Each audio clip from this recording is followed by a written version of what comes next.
এবারের আইপিএলে একরকম অবহেলারই শিকার হয়েছে বিশ্বসেরা অলরাউন্ডার সাকিব আল হাসান। নিয়মিত একাদশে জায়গা হয়নি তার, তবে আইপিএলের নবম আসরটি যেন সাকিবের পক্ষে কথা বলেনি।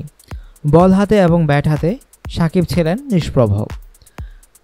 ব্যাট হাতে একটি ম্যাচে 50 রান করেছিলেন, বল হাতে তেমন উইকেট পাননি সাকিব। তবে রান খরচায় অন্যদের চেয়ে ব্যতিক্রম ছিলেন তিনি। বেশ কৃপণতার পরিচয় দিয়েছেন সাকিব আল হাসান। এলিমিনেটর ম্যাচে কলকাতা নাইট রাইডার্স হেরে এবারের আসর থেকে বিদায় নিয়েছে, আর হারের পরেই শুরু হয়েছে ময়নাতদন্ত। ম্যাচে সাকিব আল হাসানকে মূল একাদশে রাখা হয়নি।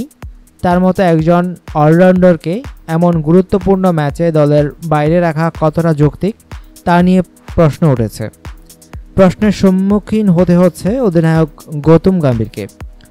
ব্যাট এবং বল হাতে সাকিব আল হাসান একজন পরীক্ষিত সৈনিক, সেটা গম্ভীরের চেয়ে কে বেশি জানে। আগের আইপিএলগুলোতে বল এবং ব্যাট হাতে দারুণ কার্যকর ছিলেন সাকিব আল হাসান, অনেক ম্যাচ জিতিয়েছেন তিনি। আর এবারের আসরে এমন একটি গুরুত্বপূর্ণ ম্যাচে সাকিবকে বাইরে রেখে একাদশ সাজানোর কারণে প্রশ্নবাণে জর্জরিত দলপতি। তার অধিনায়কত্ব নিয়েও উঠেছে সমালোচনা। সানরাইজার্স হায়দ্রাবাদের সঙ্গে আগের ম্যাচেই সাকিব দলে থাকার পরেও জেসন হোল্ডারকে আগে ব্যাট করতে পাঠানো হয়। সাকিব রান পাওয়ার পরও তাকে আত্মবিশ্বাস দেওয়ার বদলে আরও নিচে ঠেলে দেওয়া হলো কেন? এলিমিনেটর ম্যাচে হোল্ডারের বদলে সাকিবকে খেলানোর কথা বলেছিল অনেকেই, কিন্তু শেষ পর্যন্ত তা আর হয়নি। এমনকি দল কলকাতার নামে হলেও দলে বাঙালি খেলোয়াড় একমাত্র সাকিব আল হাসান, আর তাকেই বেশিরভাগ সময় দলের বাইরে রাখা হয়েছে।